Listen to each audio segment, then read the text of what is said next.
Cops hammer blow to black girl's hand, but what happens next shocked everyone. In a neglected neighborhood of Chicago, an act of police brutality against a young black girl ignites a wave of revolt that will forever transform the community. Prepare for an electrifying journey of injustice, resistance, and a vengeance that no one saw coming. Friends, if you want to dive into this impactful story, don't forget to leave your like, subscribe to the channel, and hit the notification bell. Comment below which city you're watching this breathtaking story from. The sun had barely risen when screams echoed through the streets of Southside Chicago. Aisha, a 12-year-old black girl, ran barefoot through the narrow alleys, her school uniform stained with mud. Behind her, the heavy sound of police boots and the metallic click of a gun being cocked cut through the humid morning air. "Stop, girl!" The officer's gruff voice reverberated between the buildings. Aisha glanced back for a second, terror etched on her face. She hadn't done anything wrong. She was just on her way to school when the police raid began. Her only crime, being in the wrong place at the wrong time. In stark contrast to the chaotic scene in Southside, downtown Chicago, Captain Richards adjusted his immaculate uniform in front of the mirror. His reflection showed a middle-aged man, fair-skinned, with a cold, determined look. He was known for his iron fist in operations against gang activity, but few knew about the corruption schemes he orchestrated behind the scenes. The radio on his desk crackled. "Captain, we have a situation in Southside. One of the rookies, he hit a child." Richard's eyes narrowed. It wasn't the first time something like this had happened, but this time something told him it would be different. In Southside, Aisha lay on the ground, her small, delicate hand crushed by the brutal blow from a frightened young officer's gun. The silence that followed was deafening, broken only by the girl's muffled sobs. Suddenly, a figure emerged from the shadows. Ms. Ella, an elderly black woman with graying hair, advanced with fierce determination in her wrinkled eyes. She was known as the community's living memory, respected by all. "Enough!" her voice thundered, surprising even the armed officers. "This ends today." The young officer, trembling, pointed his gun at Miss Ella. "Step back, ma'am." But Miss Ella didn't back down. Her eyes shone with a mixture of fury and something more, something ancient and powerful. "You don't know what you're messing with," she murmured, her voice laden with ancestral knowledge. Meanwhile, in the corridors of power, a young prosecutor named Sarah received the first news of the incident. Her face, a mask of determination, contrasted with the luxurious environment of her office. "It's time to change things," she thought, reaching for her phone. In Southside, cell phones were already capturing images of the incident. Within minutes, social media would explode. What no one knew was that this incident would be just the beginning. A complex web of corruption, community resistance, and unexpected powers was about to be revealed. And at the center of it all, an injured girl, a determined elder, and an incorruptible prosecutor were about to unleash a series of events that would change Chicago forever. What would happen next?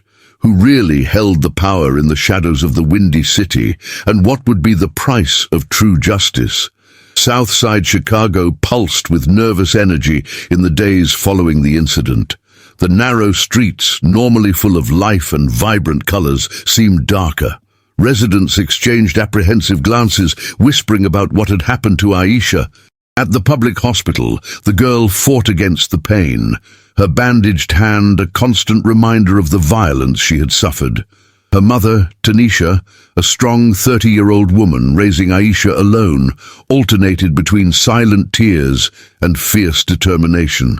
A home health aide, Tanisha knew well the injustices of Chicago, but seeing her daughter victimized had ignited a flame of revolt that wouldn't easily be extinguished. "Mom, why did this happen to me?" Aisha asked, her voice weak. Tanisha swallowed hard, searching for the right words. "The world isn't always fair, my flower, but we're going to fight to change it." Meanwhile, at the police station, the young officer responsible for the attack, Mike, 23, faced an internal turmoil. Son of a corrupt cop, he had joined the force believing he could make a difference. Now, standing before Captain Richards, he trembled. "Kid, do you have any idea of the mess you've made?" Richards growled, slamming his fist on the desk. "The media is all over this. We need to contain it." Mike hesitated. "But sir, I should turn myself in, take responsibility." Richards laughed, a cold, humorless sound. "Listen carefully, rookie. In this city, the truth is what we say it is. Got it?" At the prosecutor's office, Sarah delved deep into the case. At 35, with a promising career, she had faced numerous obstacles as a woman of color in the judicial system. Analyzing the reports, she noticed disturbing patterns. "Tom," she called her assistant, "look at this. In the last 5 years, incidents of police violence in Southside have tripled, but internal investigations, practically non-existent." Tom frowned. "Sarah, be careful. Messing with this could be dangerous." She smiled, determined. "That's exactly why we need to do something." Back in Southside, Ms. Ella walked slowly to her small house carrying bags of herbs and roots. At 75, she carried not only the weight of years, but also the ancestral knowledge of her African heritage. Inside, she lit candles and began to murmur words in Yoruba. "The Orishas are restless," she whispered to herself. "It's time to awaken the dormant power of this land."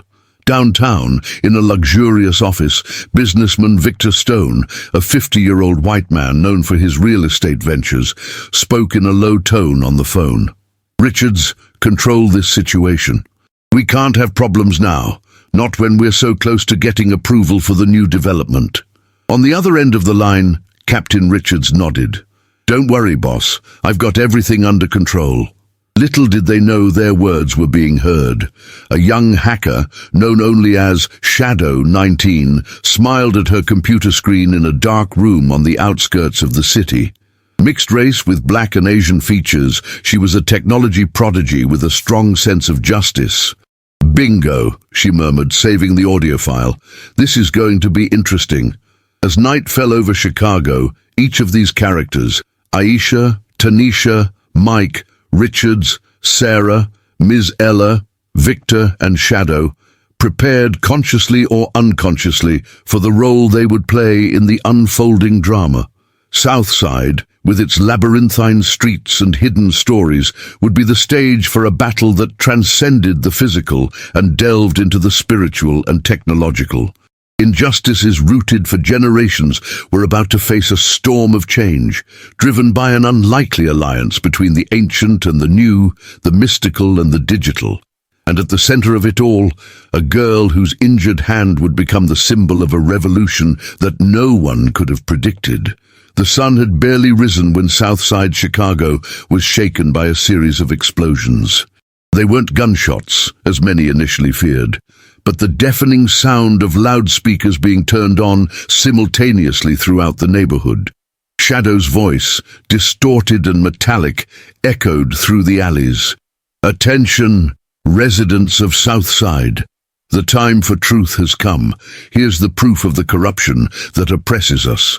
The audio of the conversation between Captain Richards and Victor Stone began to play, revealing the schemes behind police violence and real estate speculation. The reactions were immediate and intense. At the hospital, Aisha and Tanisha listened in shock. "Mom, does this mean it wasn't an accident?" the girl asked, her eyes wide with understanding. Tanisha hugged her daughter, tears in her eyes. "No, my love. And now everyone knows." At the police station, chaos ensued. Captain Richards, red with fury, shouted conflicting orders while desperately trying to contact his superiors. Mike, the young officer, felt a mixture of relief and fear. He knew he had a crucial decision to make. Sarah, the prosecutor, could hardly believe what she was hearing. This was exactly what she needed to open a formal investigation. But she also knew she had just become a target. "Tom," she called her assistant, "prepare the documents. We're filing for an immediate investigation. And be careful, things are going to get dangerous." In Victor Stone's mansion, the businessman watched the news on TV in horror. His phone wouldn't stop ringing. Partners, lawyers, politicians, all demanding explanations. He knew his empire was about to crumble. Back in Southside, the community was buzzing. Groups formed in the streets, heatedly discussing what they had just heard. Some clamored for immediate justice, others feared retaliation. It was at this moment that Ms. Ella emerged from her house, walking calmly towards the central square. Her presence emanated an aura of power and wisdom that quieted the crowd. "My children," her voice resonated surprisingly strong for someone her age. "For generations, we have suffered in silence. But today, the ancestors have given us a chance to change our destiny." As she spoke, something strange began to happen. The wind picked up, carrying the scent of wet earth and lake water. Dark clouds formed in the sky, unusual for that time of year. Downtown, Richards mobilized his troops. "We're going to end this circus now!" he shouted, leading a convoy of patrol cars toward Southside. But as they approached the neighborhood, they encountered a surreal scene. A dense, inexplicable fog covered the entrances, confusing GPS and radios. The officers exchanged nervous glances, some even refusing to advance. Inside the community, Shadow worked frantically on her computer, coordinating a network of digital activists. Security cameras were hacked, information leaked, creating a virtual shield around Southside. Aisha, against her mother's protests, insisted on leaving the hospital. "I need to be there, Mom. It's our fight." Arriving at the central square, they encountered an impressive scene. Ms. Ella stood in the center, surrounded by hundreds of residents. The air seemed to vibrate with an ancient and powerful energy. "The Orishas are with us," Ms. Ella declared, her voice echoing supernaturally. "But the fight is ours." At that moment, Mike, the young officer, arrived breathless in the square. Everyone turned, tense, some already picking up stones. But he raised his hands in a sign of surrender. I want to help," he stammered. What I did, was wrong. I can testify against Captain Richards." A murmur ran through the crowd. Tanisha stepped forward, Aisha at her side. "Why should we trust you?" Before Mike could answer, the sound of helicopters filled the air. The police operation was arriving despite the obstacles. Miss Ella raised her hands to the sky. "It's now, my children. Let's show them the true power of our community." The rain began to fall, heavy and warm, as thunder shook the ground. Southside prepared for the confrontation that would define not only its future, but that of the entire city of Chicago. The conflict reached its boiling point. On one side, a united community, protected by ancestral forces and cutting-edge technology. On the other, a corrupt system desperate to maintain its power. And in the middle, people like Aisha, Mike and Sarah, whose choices would shape the outcome of this epic battle. As tension in Southside Chicago reached its peak, several subplots unfolded, adding layers of complexity to the main narrative. At police headquarters, a young lieutenant named Jessica, long suspicious of Richard's corruption, saw her opportunity. With the evidence leaked by Shadow, she began discreetly gathering a group of honest officers. "It's our chance to clean up the force," she whispered to her allies, aware that each move could cost their careers or their lives. Meanwhile, Victor Stone, desperate to save his empire, made a call to an old contact in the judiciary. Judge Hawkins, known for his flexibility in delicate cases, answered reluctantly. "Victor, this time you've gone too far," the judge murmured, tension evident in his voice. "Hawkins, think carefully. If I fall, I'm taking a lot of people with me, including you," Victor threatened, playing his last card. The silence on the other end of the line was deafening. In Southside, Shadow faced her own dilemma.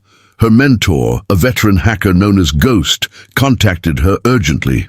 "Girl, you've messed with big players. They're tracking you. You need to get out of there now." Shadow hesitated, looking out the window at the community she had sworn to protect. "I can't abandon them now, Ghost." "Then prepare yourself. The digital war is just beginning."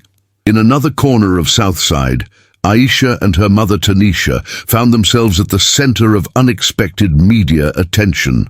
Journalists, both from mainstream media and independents, crowded around seeking the story of the symbol girl. "Mum, I don't want to be a symbol. I just want justice," Aisha confessed, overwhelmed by the attention. Tanisha hugged her daughter protectively. "Sometimes, honey, we don't choose our roles, but we can choose how to play them." This sudden fame brought both opportunities and dangers. Offers of help and veiled threats began to arrive, testing the resilience of the small family. Mike, the repentant young officer, faced ostracism from his former colleagues and distrust from the residents. Determined to do the right thing, he sought out Sarah, the prosecutor.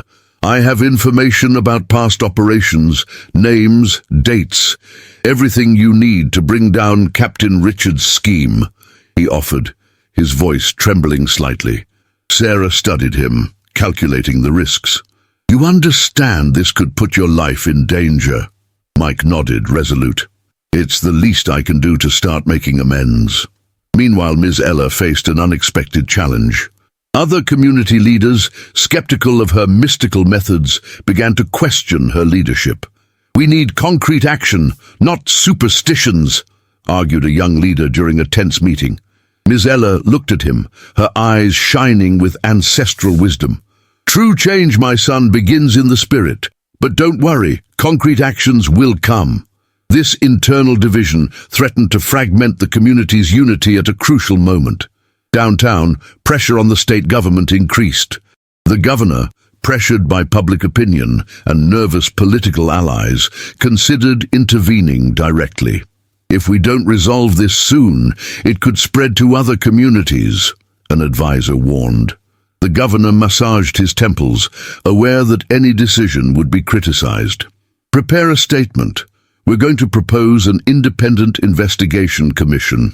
Each of these subplots intertwined with the main narrative, creating a complex web of motivations, alliances, and conflicts. The fight for justice in Southside now echoed through the corridors of power, on social media, and in the individual consciences of everyone involved. As night fell over Chicago, the entire city seemed to hold its breath, waiting for the next move. Southside, once seen as just another troubled neighborhood, was now at the epicenter of a battle that could redefine power relations throughout American society. The dawn in Southside Chicago was broken by the deafening sound of helicopters. Powerful lights swept the alleys, while police vehicles surrounded the neighborhood's entrances. Captain Richards, with bloodshot eyes and a cruel smile, led the operation. "We'll show these thugs who's in charge here," he growled to his troops. But something unexpected happened. As soon as the police forces tried to advance, they were met, not with violence, but with a human barrier. Thousands of residents, holding hands, formed a cordon around the neighborhood. At the front, Aisha, her hand still bandaged, held a sign. "Is wanting justice a crime?" Cell phone cameras captured everything, streaming live to millions of viewers across America and around the world. Richards hesitated, the arrogance on his face giving way to uncertainty. "Step aside," he shouted, but his voice trembled. At that moment, Ms. Ella emerged from the crowd, walking calmly towards the police. The wind suddenly picked up, bringing with it a strong smell of lake water and wet earth.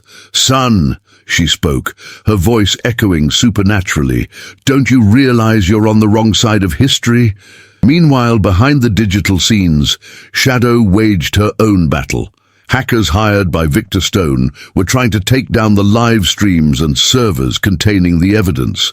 But for every attack, Shadow and her network of activists had a countermeasure. "Not this time," she muttered, her fingers flying over the keyboard. With a final click, she smiled. Checkmate. Suddenly, every screen in the city, from smartphones to billboards in the loop, was taken over by images and documents. They were irrefutable proofs linking Victor Stone, Captain Richards, and several politicians to corruption schemes, influence peddling, and police violence. Downtown, the governor watched the live broadcast in horror from his office. His phone wouldn't stop ringing. Journalists, politicians, and even foreign embassies demanding explanations. "Sir," his advisor rushed in breathlessly, "we have to do something. Public opinion is turning rapidly." The governor, feeling the weight of history on his shoulders, made a decision. "Call the National Guard. We're going to intervene, but not as Richards expects." Back in Southside, tension reached its peak. Richards, seeing his world crumble, lost control. "Shoot! That's an order!" But before any trigger could be pulled, a familiar voice echoed, "Lower your weapons, now!" It was Jessica, the lieutenant, leading a group of officers who refused to follow illegal orders. "You're under arrest, Captain," she declared, advancing with handcuffs in hand. Richards, in one last desperate act, drew his gun and aimed it at Aisha. "If I'm going down, I'm taking this brat with me." What happened next was etched in the memory of everyone present. Ms. Ella raised her hands to the sky, and a lightning bolt split the sky, striking the ground exactly between Richards and Aisha. The flash momentarily blinded everyone. When vision returned, Richards was on the ground, disarmed and stunned. Aisha, unharmed, looked in shock at her previously injured hand. The bandages had fallen off, revealing it was completely healed. A stunned silence fell over the crowd, broken only by the distant sound of sirens. It was the National Guard arriving not to repress, but to ensure everyone's safety. Sarah, the prosecutor, emerged from the crowd with Mike at her side. "Captain Richards," she announced, her voice laden with authority, "you're under arrest for corruption, abuse of power, and attempted murder." As Richards was taken away, Tanisha hugged Aisha, tears of relief and disbelief in her eyes. "It's over, my baby. It's over." But Aisha, with wisdom beyond her years, replied, "No, Mom, it's just beginning." The scene in Southside transformed. What began as a potentially bloody confrontation became a moment of unity and hope. Residents, honest police officers and journalists mingled, sharing stories and promises of a better future. Miss Ella, observing everything with a serene smile, murmured to herself, "The ancestors are pleased. Change has come." This turning point marked not just the resolution of the immediate conflict, but the beginning of a profound transformation in Chicago society and beyond. The story of Aisha, of Southside's resistance, and of the exposed corruption spread like wildfire, inspiring movements for justice and reform across the country. In the days following the confrontation in Southside Chicago, the city and the nation were rocked by a wave of seismic changes. The next morning, major newspapers splashed sensational headlines: "Police corruption exposed, the Southside revolution." Social media buzzed with hashtags like "Justice for Aisha" and "Southside Stands," which quickly became worldwide trending topics. The governor, pressured by public opinion and international media, called an emergency press conference. With a grave expression, he announced, "In light of recent events and the irrefutable evidence of widespread corruption, I am decreeing a complete overhaul of the state's police forces. An independent commission, led by prosecutor Sarah Williams, will be formed to investigate and prosecute all those involved." The news fell like a bomb in power circles. Politicians allied with Victor Stone began to publicly distance themselves, fearing being dragged into the scandal. Stone himself, in a desperate attempt to save his skin, offered to cooperate with the investigations in exchange for leniency. In Southside, the mood was one of cautious hope. Tanisha, Aisha's mother, was invited to give interviews on national TV shows. With eloquence and emotion, she shared not just her daughter's story, but the daily struggles of thousands of families in urban communities. "We don't want revenge," she declared, her voice firm. "We want change. We want our children to be able to dream and achieve those dreams without fear." Aisha, in turn, became an involuntary symbol of resistance and hope. Her healed hand, seen by many as a miracle, attracted the attention of researchers and skeptics alike. While some sought scientific explanations, others saw it as a divine sign.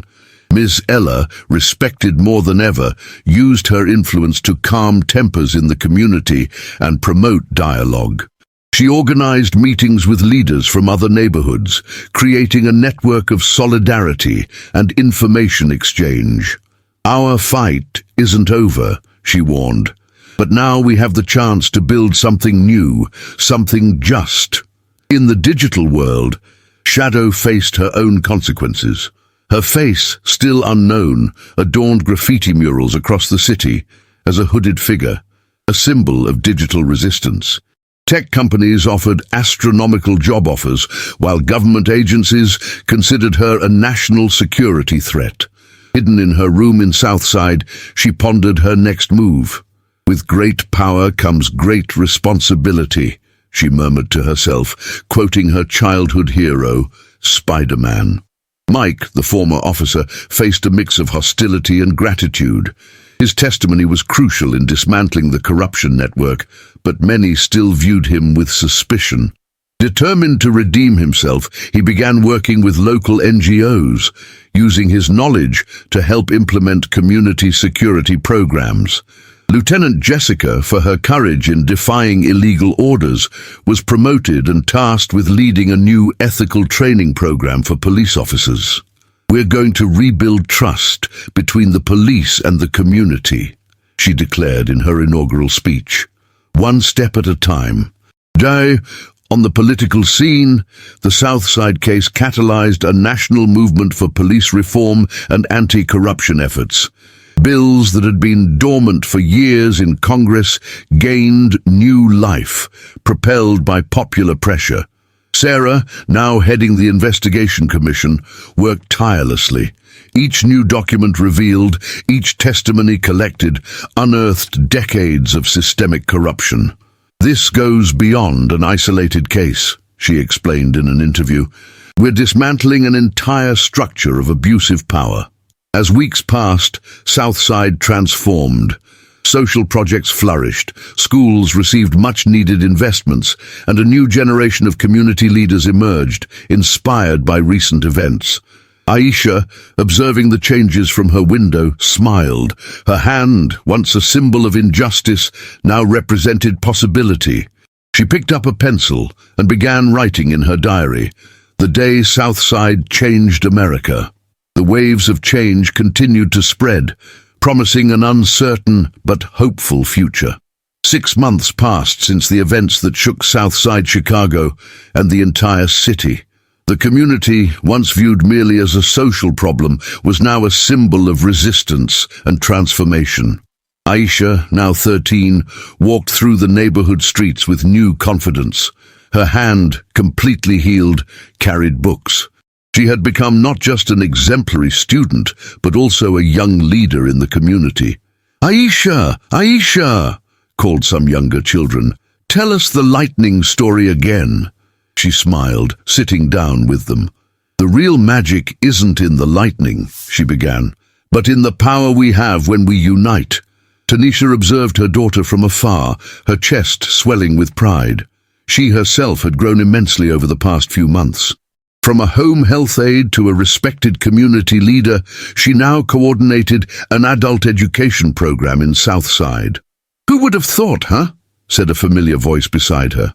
It was Mike, the former officer. Tanisha nodded, remembering how she initially distrusted him. People can change when we give them a chance. Mike had faced his own challenges. Ostracized by former colleagues and initially viewed with suspicion by residents, he persevered. His tireless work with local NGOs and his honesty in admitting past mistakes slowly earned the community's respect. "We're making real progress here," he said, pointing to a new community center under construction. "But there's still so much to do." Downtown, Sarah faced her own battle. The investigation commission had unearthed corruption at levels no one had imagined. Each judicial victory was followed by veiled threats and sabotage attempts. One night, exhausted after another long day of testimonies, she received an anonymous message. "Be careful, prosecutor. Not everyone wants the truth to come out." For a moment, fear paralyzed her. But then she remembered Aisha's determined look, Tanisha's courage, Mike's transformation. If they didn't give up, neither will I, she murmured to herself, renewed. In Southside, Ms. Ella faced her own challenge, passing on her knowledge and leadership. She knew she wouldn't be around forever and wanted to ensure that the spirit of resistance and hope would continue. "My child," she said to Aisha one day, "you have a gift, not just to lead, but to unite." Aisha, surprised, asked, "But how can I lead? I'm just a girl." Miss Ella smiled, her eyes shining with ancestral wisdom. "Sometimes it's the youngest hands that best shape the future." Shadow, the mysterious hacker, faced her own dilemma. Job offers from tech companies kept coming, some tempting enough to make her consider leaving anonymity. But then she looked at Aisha's photo on her wall, remembering why she started all this. There are still systems to change, truths to reveal, she decided, declining another $1 million offer and diving into a new project to increase government transparency. The governor, pressured by public opinion and Sarah's persistence, finally signed a series of historic police reforms. Body cameras became mandatory, an independent oversight body was established, and human rights training programs were implemented. Lieutenant Jessica, now captain, led these changes within the police force. It wasn't an easy task. Resistance from older colleagues, entrenched bureaucracy, and old habits were daily obstacles. "Real change takes time," she reminded her team, "but every step counts."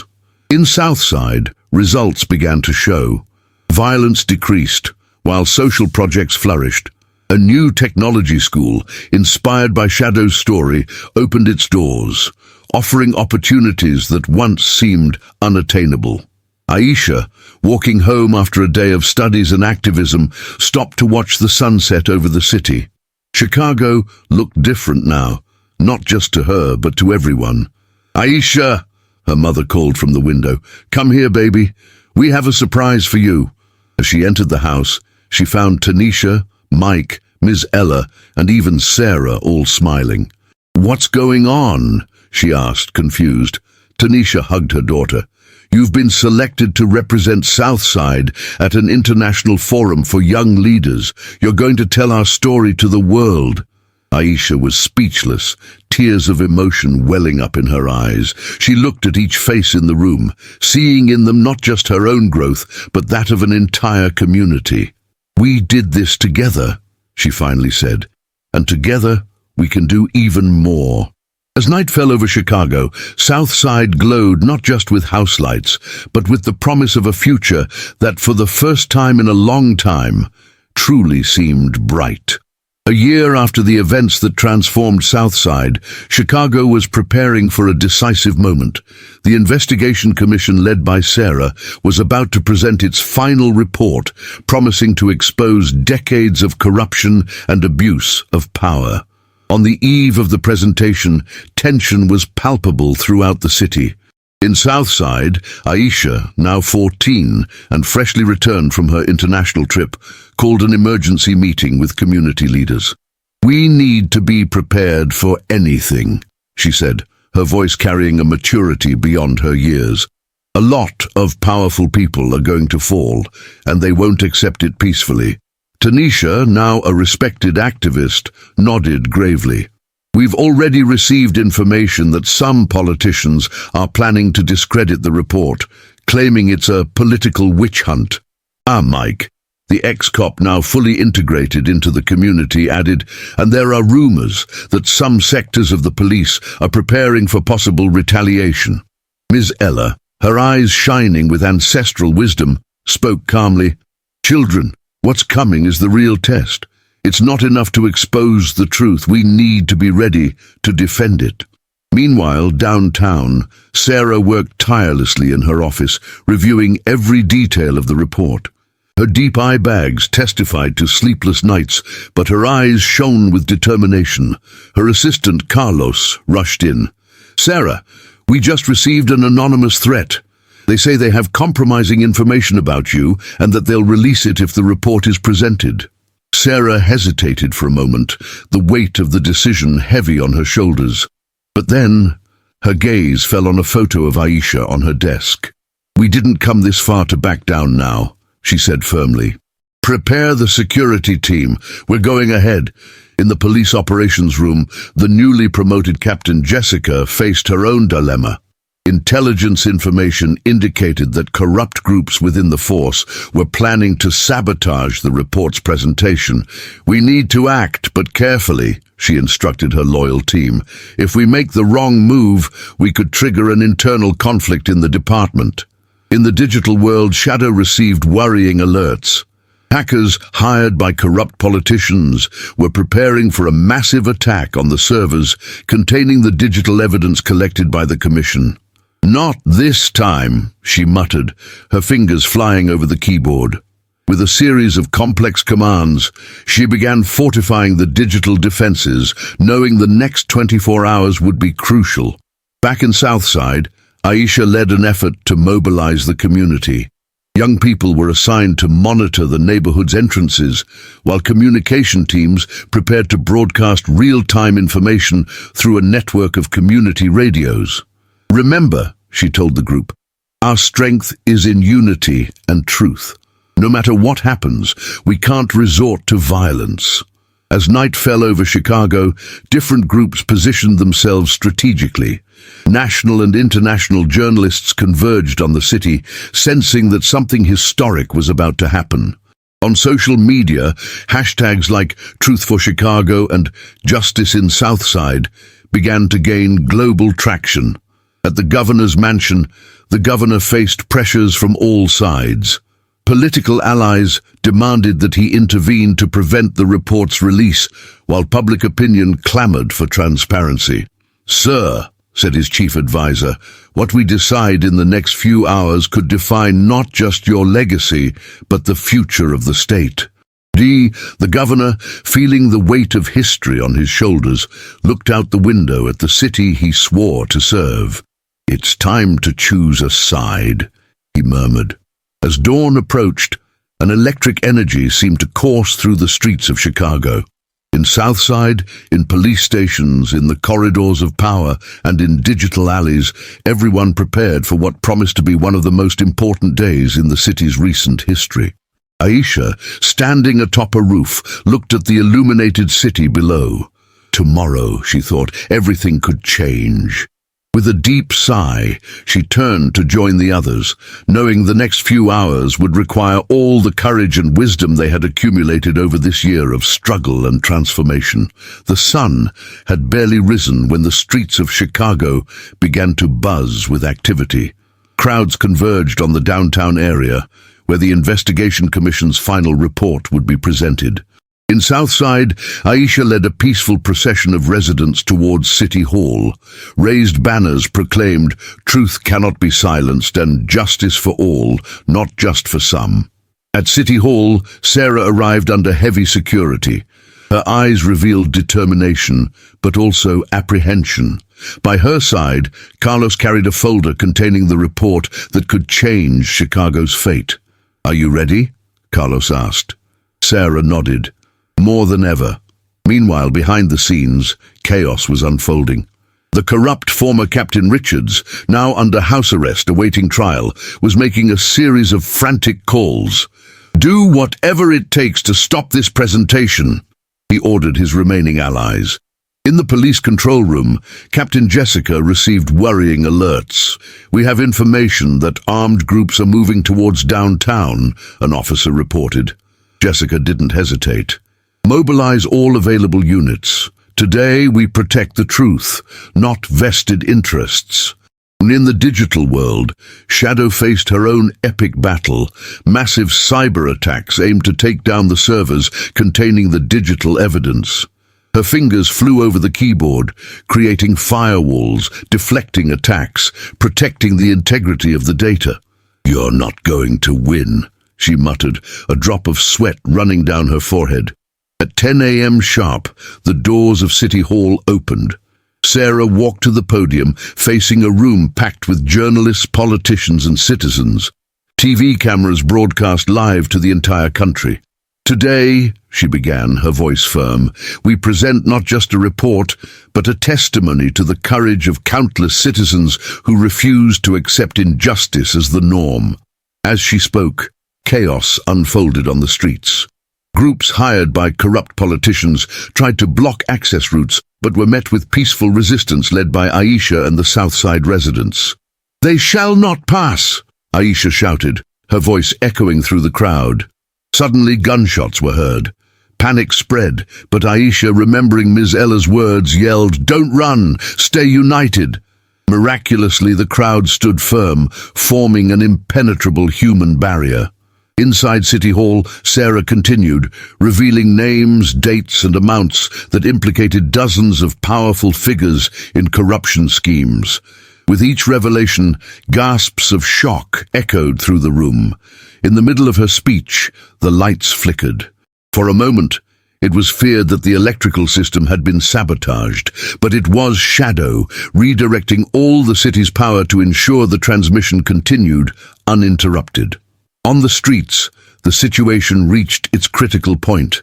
The armed groups, frustrated by the peaceful resistance, threatened to use lethal force. It was then that Captain Jessica arrived with her troops. "Lower your weapons," she ordered, positioning herself between the protesters and the aggressors.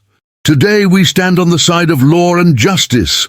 Seeing themselves surrounded and outnumbered, the hostile groups began to retreat. Back at City Hall, Sarah was reaching the conclusion of her presentation. "This report is not the end, but the beginning. The beginning of a Chicago where justice is not a privilege, but a right for all." A stunned silence fell over the room, followed by an explosion of applause and shouts. On the streets, the news spread quickly. Tears of joy and relief ran down many faces. Aisha, in the middle of the crowd, hugged her mother Tanisha. "We did it, Mom. We really did it." But the moment of triumph was brief. One last desperate act was about to unfold. A shooter, hired to permanently silence Sarah, aimed his gun from the upper gallery. It was then that the unexpected happened. Mike, the redeemed ex-cop, spotted the suspicious movement. Without hesitation, he launched himself, tackling the shooter at the exact moment the shot was fired. The bullet grazed Sarah, hitting the microphone in front of her. The bang echoed through the room, followed by screams and confusion.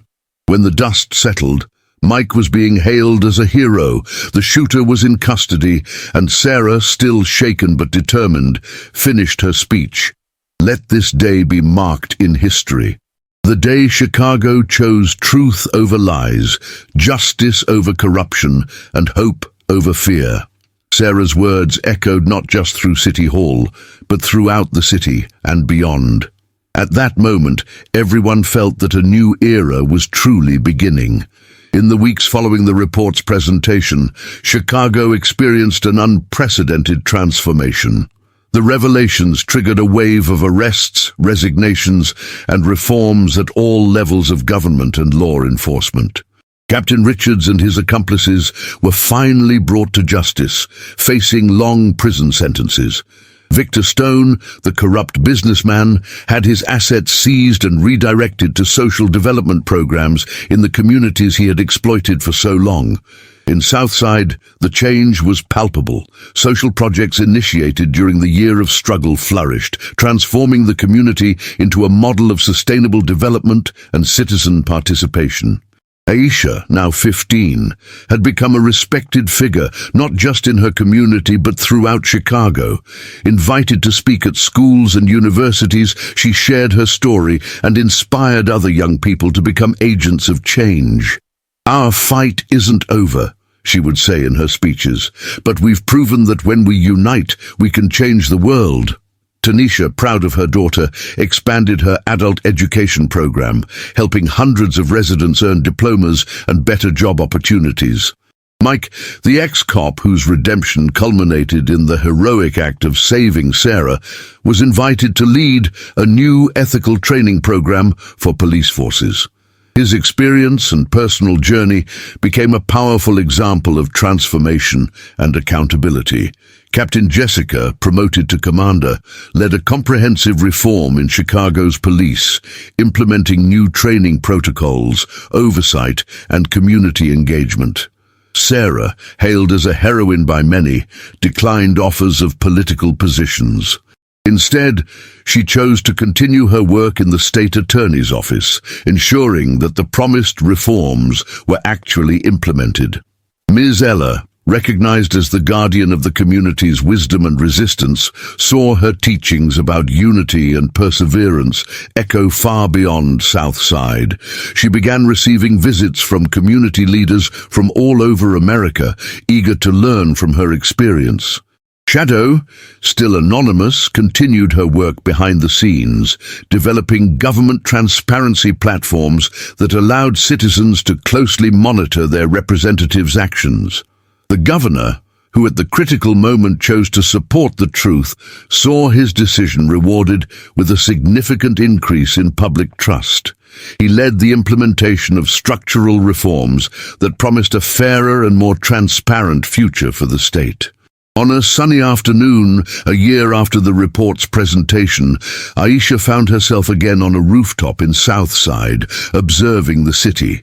Chicago looked different now, brighter, more hopeful. Tanisha joined her, putting an arm around her daughter's shoulders. "What are you thinking about, my flower?" Aisha smiled, her eyes shining with determination. "I'm thinking about how much more we can do. This is just the beginning, Mom. Just the beginning." As the sun set over Chicago, mother and daughter remained there, living symbols of a peaceful revolution that had transformed not just a community, but an entire city. And with this transformation came the promise of a brighter future for all. 5 years have passed since the events that transformed Chicago. Aisha, now 20, walks through the renewed streets of Southside. The community, once a symbol of inequality, has become a model of social development and citizen participation. As she passes by the new cultural center where Ms. Ella teaches classes on history and resistance, Aisha smiles, seeing children playing freely, without fear. Her phone vibrates. It's a message from Sarah about the next Transparency Commission meeting. Aisha looks at Chicago's skyline, reflecting on how much has been achieved and how much there is still to do. The struggle continues, she thinks, but now we know that change is possible. Dear viewers, if you've watched this far, you've experienced an incredible journey of courage, hope, and transformation. Aisha's story and Southside show us that change is possible when we unite for a just cause. Now we want to hear from you.